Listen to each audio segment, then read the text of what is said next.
Hi again guys, so we've got another GranTurismo 6 tuning setup for you today, and this time it's for actually one of my personal favourite cars on GT6. It's the Mazda RX-8, and this is the Type S version, which is the premium RX-8. So you want your racing soft tyres as usual.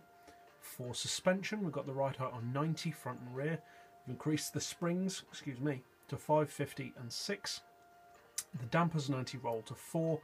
Camber to 2, neutral toe as usual. For the gearbox, we've gone for an auto setting of 242. I haven't touched any of the individual gears on this one, and I've gone for a final drive of 3.8, as you can see. For the diff, same as usual, low initial torque, high acceleration and low braking. All the power upgrades obviously, and I actually have fitted NOS on this one because like I said, it's one of my favourite cars on the game, or in the game. And obviously you want weight loss, and as you can see, it's a pretty lightweight car considering its size. I mean, it's not a big car, but you know, just over 1,000 kilos is pretty decent stripped out. Traction control is turned off as usual, and yeah, so like I said, I just like this car really. I'm a big fan of rotaries anyway. I like the RX-7 even more, but yeah, I really like the RX-8. Love the sound it makes, and for its power, the performance is pretty good.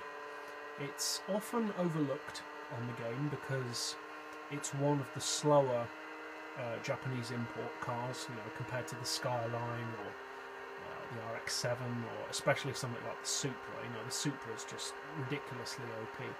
But in its own way, the RX-8 is a pretty decent car. It has a cruising speed with this setup of about 237, 238, which is pretty decent for its PP and its power.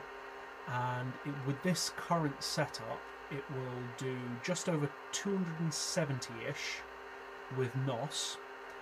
Likewise with slip, it's just entering the red zone at 270, so you're probably going to top out at around 275, 280-ish, which is pretty decent. As always, if you need it to go faster than that, just extend your final drive a bit more. But yeah, it's a great little car. Makes a great track car, in my opinion. It looks great, sounds great, and being a Japanese car, it's cheap. So, I mean, there's no downsides really. And to be honest, not only on the game, but it's actually one of my favourite cars in real life as well. Partially because they just have such ridiculously cheap used value because of, you know, having to service the rotors every 100,000 miles or whatever it is. But yeah, I still love them. I think they're great cars. But yeah, give it a try. See if you like this car, if you haven't tried it already. Hope you found this tune setup helpful. If you did, feel free to subscribe. I put out new tunes every day. And as always, thanks for watching.